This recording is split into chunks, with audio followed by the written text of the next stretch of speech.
احتجاج کریں، اسلام نے احتجاج کرنے کا حق دیا ہے، مگر اس کے کوئی آداب بھی سکھائے ہیں، کوئی شرعی آداب ہے۔ دنیا کے اندر احتجاج ہوتا ہے، مگر کہیں کبھی ایسے ہوا ہے کہ انہوں نے اپنے ملک کی لائٹوں کو برباد کر دیا ہو، اپنے ملکوں کی جو بلڈنگیں ہیں ان کو تباہ و برباد کر دیا ہو؟ کبھی ایسے ہوا ہے؟ کبھی سنا آپ نے؟ لیکن کوئی یہاں کچھ سمجھانے والا نہیں، کوئی پوچھنے والا نہیں۔ نبی صلی اللہ علیہ وسلم کے زمانے کے اندر ایک شخص نبی صلی اللہ علیہ وسلم کے پاس آتا ہے، ابو داؤد شریف میں روایت ہے، کہنے لگا اللہ کے نبی میرے ہمسائے نے مجھے بڑا تنگ کر رکھا ہے۔ آپ نے فرمایا صبر کر۔ کچھ دنوں کے بعد وہ پھر آتا ہے، کہنے لگا اللہ کے نبی میرے ہمسائے نے مجھے بڑا تنگ کر رکھا ہے۔ آپ نے فرمایا صبر کر۔ کچھ دنوں کے بعد وہ پھر آتا ہے، کہتا ہے اللہ کے نبی میرے ہمسائے نے مجھے بڑا تنگ کر رکھا ہے۔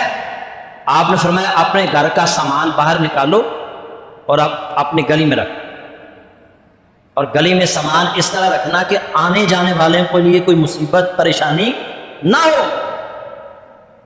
احتجاج کریں مگر سڑکیں بلاک نہ کریں، احتجاج کریں مگر روڈ بلاک نہ کریں۔ آپ نے کہا کہ اپنے سامان کو گلی میں رکھ لو، اور جو گزرے پوچھے نا کہ بھائی سامان کیوں باہر نکالا ہے، تو اسے بتانا ہے اس ہمسائے کے نے بڑا تنگ کر رکھا ہے، میں یہ گھر چھوڑ کے جا رہا ہوں، یہ محلہ چھوڑ کے جا رہا ہوں۔ اب لوگ آ رہے ہیں پوچھ رہے ہیں بھائی سامان کیوں باہر نکالا؟ کہنے لگا جی میں نے بڑا تنگ کیا ہے ہمسائے۔ اس نے اس کا دروازہ کھڑا، شرم کر یار، شریف آدمی ہے، نیک آدمی ہے، محلے میں رہا تو اس کو تنگ کرتا ہے۔ اب ایک اور بندہ ہے، ہاں جی بھائی سامان کیوں باہر رکھے؟ بندے نے یار بڑا تنگ کیا ہے، ہمسائے نے بہت تنگ کیا۔ اس نے بھی اس کو یار شرم کر، حیا کر، اچھا آدمی ہے، نیک آدمی ہے، محلے میں رہ رہا ہے اور تو اس کو تنگ کرتا ہے۔ اب 4 5 10 افراد نے جب اس کو جو ہے نا وہ سمجھایا نا، تو وہ اس کے پاس آیا، معافی مانگ، یار سامان اپنے گھر میں رکھو، آئندہ میں تجھے تنگ نہیں۔ تو اللہ کے نبی نے احتجاج کا طریقہ ایک سکھایا۔ اور دیکھیں نا بچہ ہے نا، بچہ جب تک روئے گا نہیں ماں اسے دودھ، اور روتا ہے تو احتجاج کرتا ہے تو ماں اسے اپنے سینے سے لگاتی ہے نا، اس کو دودھ پلاتی ہے۔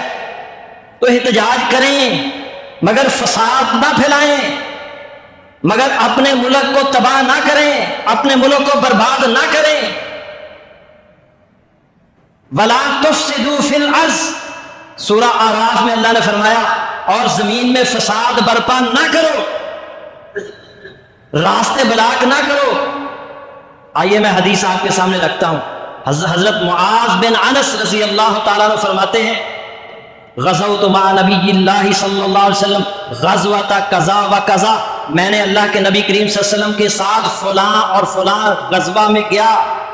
فَزَيَّكَ النَّاسُ الْمَنَازِلَ وَقَطَعُوا الطَّرِيقَ، تو لوگوں نے پڑاؤ کی جگہ کو تنگ کر دیا، راستے مسدود کر دیے۔ تو اللہ کے نبی صلی اللہ علیہ وسلم نے ایک آدمی کو بلایا اور کہا اعلان کر دو، ان لوگوں نے راستے بلاک کر دیے ہیں، راستے لوگوں کے تنگ کر دیے ہیں، جاؤ جا کر اعلان کر دو ان من زیّک منزلا او قطع طریقا، جس نے پڑاؤ کی جگہ تنگ کر دی یا راستہ مسدود کر دیا، فلا جہاد لہ، اس کا کوئی جہاد نہیں ہے، اس کا جہاد لا نفی جنس کا، اس کا جہاد نہیں ہے۔ اور کن کو کہہ رہے ہیں اللہ کے نبی؟ صحابہ کرام کو، جو اللہ کے نبی کی حدیث کے مطابق آپ نے فرمایا تھا یہ میرا زمانہ سب سے بہترین زمانہ ہے۔ اس زمانے کے لوگوں کو کہا جا رہا ہے کہ اگر راستے بند کر دیے فلا جہاد لہ، تمہارا کوئی جہاد نہیں ہے۔ میرے بھائیو، کتنے ہی دنوں سے یہ انٹرنیٹ بھی بند ہے، کتنے مسائل لوگوں کے لیے، کتنے لوگوں کا کاروبار یہ انٹرنیٹ پر وابستہ ہے، کتنے ہی بندے ایسے ہیں جو روزانہ دہاڑی دار ہیں، جن کے گھر کا خرچہ دہاڑی لگنے سے ہے۔ ان کی دہاڑیاں کدھر کی؟ ان کے بچے بد دعائیں نہیں دے رہے ہوں گے حکومت کو بھی اور ان سیاستدانوں کو بھی؟ اور ایمان والوں کو اذیت دینا کتنا بڑا جرم ہے۔ آئیے سنیے قرآن مجید کے اندر اللہ فرما رہے ہیں والذین یؤذون المؤمنین والمؤمنات بغیر مقتصب فقد احتملوا بہتانا و اسما مبینا۔ سورہ احزاب آیت نمبر 58۔ وہ لوگ جو ناحق مومن مردوں اور مومن عورتوں کو ایذا پہنچاتے ہیں، تکلیف پہنچاتے ہیں، فقد احتملوا بہتانا و اسما مبینا، یقیناً انہوں نے بہتان اور صریح گناہ کا بوجھ اٹھا۔ کبیرہ گناہ ہے، کبیرہ گناہ، لوگوں کو اذیت دینا، لوگوں کو پریشانی میں مبتلا کرنا۔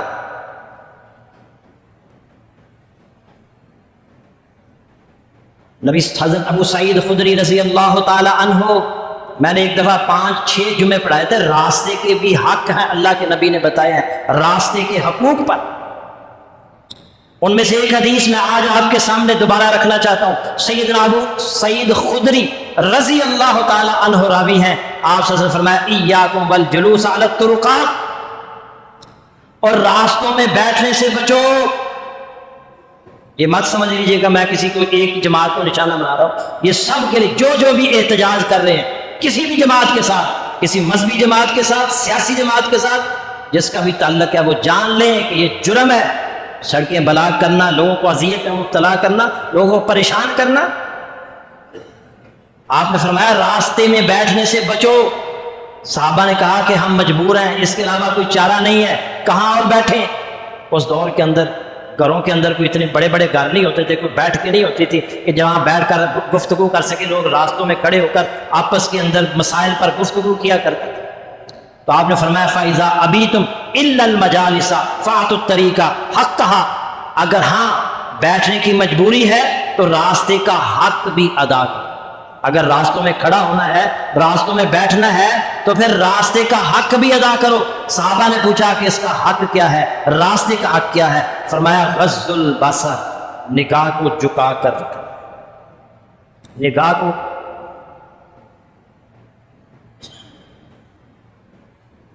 ننگے ڈانس ہوئے ہیں کہ نہیں؟ اب ہر بندہ سوشل میڈیا پر دیکھ تو کن کے سامنے؟ نوجوانوں کے سامنے لڑکیاں جو ہے نا وہ اپنی شرٹیں اتار کر ڈانس کرتے ہیں۔ انا للہ۔ غض البصر، نگاہ نیچی رکھنا، وقف الاذى، کسی کو ایذا دینے سے بچنا، یہ راستے کا حق ہے۔ کسی کو ایذا نہیں دینی، کسی کو تکلیف نہیں دینی۔ ورد السلام، سلام کا جواب دینا ہے۔ وامر بالمعروف، نیکی کا حکم دینا ہے۔ وَنَهْيٌ عَنِ الْمُنْكَرِ، اور برائی سے روکنا ہے۔ اور ہمارے یہاں نیکی وہ نیکی بن گئی ہے جو میں کہہ رہا ہوں، وہ نیکی ہے، اور نیکی وہ ہے جس کا حکم اللہ نے دیا ہے یا جس کا حکم رسول نے دیا ہے۔ راستے میں کھڑا ہونا پڑ گیا ہے، نگاہ جھکا کر رکھنی ہے، کسی کو تکلیف نہیں دینی، سلام کا جواب دینا ہے، اور دوسری روایات میں آتا ہے بھولے ہوئے کو راستہ بتانا ہے، نیکی کا حکم دینا ہے، برائی سے روکنا۔ احتجاج کے دوران توڑ پھوڑ، ہنگامہ رہی، اس کی اجازت نہیں ہے۔